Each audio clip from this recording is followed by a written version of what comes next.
শাখা রোড এসে এই মেন রোডে উঠছে। এখানে আপনাদের সাবধানে যেতে হবে।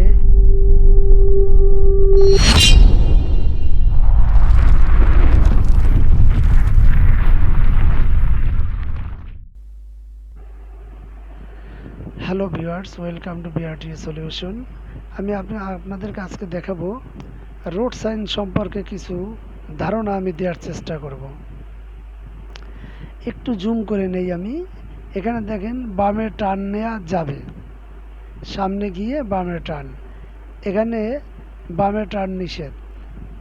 এটা নো মোটর ভেহিকেল, এখানে কোনো মোটর গাড়ি চলবে না, সেটা প্রাইভেট কার হোক কিংবা বাইক হোক। এখানে একটু সামনে গিয়ে বামে বাঁক, সোজাই রাস্তা, তার ভিতরে বামে বাঁক, এটা খেয়াল করবেন। এখানে বলে দেবেন বামে বাঁক, এটা আপনার ভাইবা পরীক্ষা লাগে। এখানে নো ওভারটেকিং, আপনি এখানে ওভারটেক করতে পারবেন না। এভাবে ডাবল দেখলে নো ওভারটেকিং, ওইখানে এগুলো লেখা থাকবে না।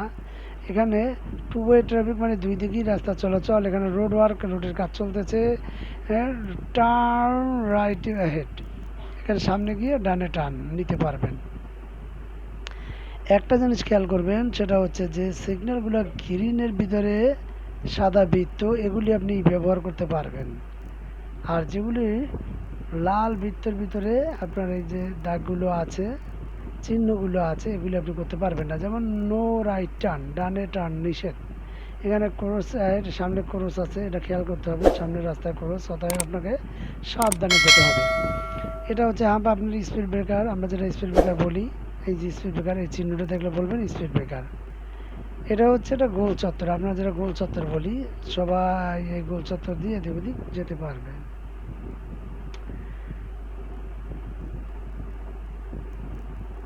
আচ্ছা, এইটা গিভওয়ে, আপনার এখান থেকে রাস্তা দিতে হবে।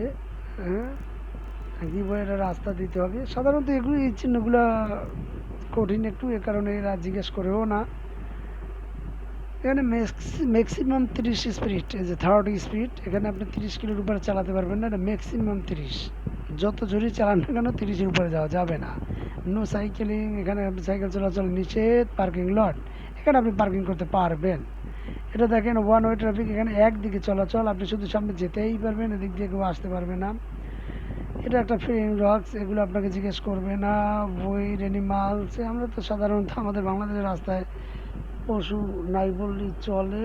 একমাত্র মফস্বল এলাকায় গেলে গরু ছাগল দেখা যায়, এগুলো সাবধানে চলাচল করতে হবে, থাকতে পারে ওই সমস্ত এলাকাতে গেলে। এটা আপনার একদিকে চলাচল বা ডান দিক দিয়ে আর হালকা ছোট্ট একটা শাখা রোড এসে এই মেন রোডে উঠছে। এখানে আপনাদের সাবধানে যেতে হবে। এখানে স্টপ, থামতে হবে, এবং গিভওয়ে, তারপরে রাস্তা দিতে হবে, থেমে রাস্তা দিতে হবে। এই স্টপ দেখলে আপনাকে থামতে হবে, থেমে রাস্তায় যেতে হবে। এটা সাধারণত এই চিহ্নগুলো আপনি পাবেন রেল ক্রসিংয়ে। নো পার্কিং, এখানে সম্পূর্ণ পার্কিং নিষেধ। হ্যাঁ, এটা হচ্ছে বেয়ার টু রাইট, এখানে একটু সামনে গিয়েই বামে বাঁক, মানে ডানে বাঁক, সরি, বেয়ার টু বিআই, একটু সামনে গিয়েই ডানে বাঁক, সোজা রাস্তায়, বাট ডানে মোচড় আছে। এখানে স্লিপারি রোড, এগুলো একদম উঁচু নিচু, মানে খুবই, এই রোডগুলো আপনি পাবেন কোথায়? রাঙামাটি গেলে পাবেন, বান্দরবানে গেলে পাবেন। সাধারণত আমাদের ঢাকা শহরে এই রোডগুলো নাই। এই যে ম্যাক্সিমাম স্পিড 50, আপনি 50-র উপরে চালাতে পারবেন না। যেমন ক্যান্টনমেন্টের ভিতরে ঢুকলেই আপনি 50 স্পিড পাবেন, 40 স্পিড পাবেন, সেই 50 স্পিড। এরকম 50 লেখা দেখলে আপনি তার উপরে চালাতে পারবেন না। এই সিগন্যালটা খুবই আপনাকে জানতে হবে, এটা খুব জরুরি জানাটা। এখানে আপনাকে গ্রিন সিগন্যাল, আপনি চলাচল করতে পারবেন, মিনিমাম স্পিড থাকবে। তারপরে যদি ইয়েলো দেখেন, তাহলে আপনাকে হয় থামার জন্য প্রস্তুতি নিতে হবে, না হয় চলার জন্য প্রস্তুতি। তার কারণ হচ্ছে যে ইয়েলো সিগন্যাল বাতিটা যখনই জ্বলে উঠবে, আপনি মনে করেন থামার জন্য প্রস্তুতি নিলেন, রেড সিগন্যাল জ্বলে গেল, রেড বাতিটা জ্বললো, তাহলে আপনি থেমে যাবেন। দেন আবার ইয়েলো বাতিটা যখন জ্বলবে, আপনি চলার জন্য প্রস্তুতি নেবেন। গ্রিন যখন জ্বলে উঠবে, আপনি সাথে সাথে গাড়ি রান করবেন। এই যে মিনিমাম স্পিড। আচ্ছা, নো ওয়েটিং, এখানে কোনোভাবেই ওয়েট করা যাবে না, আপনাকে চলাচলের উপরে থাকতে হবে, এখানে কোনো ওয়েট করা যাবে না। আচ্ছা, এই যে হচ্ছে ইউনিভেন রোড, মানে আপনাকে ডাবল স্পিড ব্রেকার। এটা আপনি কোথাও পাবেন, গণভবনের সামনে পাবেন, এয়ারপোর্টের সামনে পাবেন। এইগুলো ডাবল ডাবল স্পিড ব্রেকার, এগুলি আপনাকে খেয়াল করে চালাতে হবে। সো গাইস, এই হচ্ছে আমার রোড সিগন্যাল। আমার ভিডিওটি যদি ভালো লাগে থাকে, কিছু যদি শিখতে পারেন, তাহলে অবশ্যই লাইক, কমেন্ট এবং শেয়ার করবেন। ধন্যবাদ সবাইকে। আল্লাহ হাফেজ।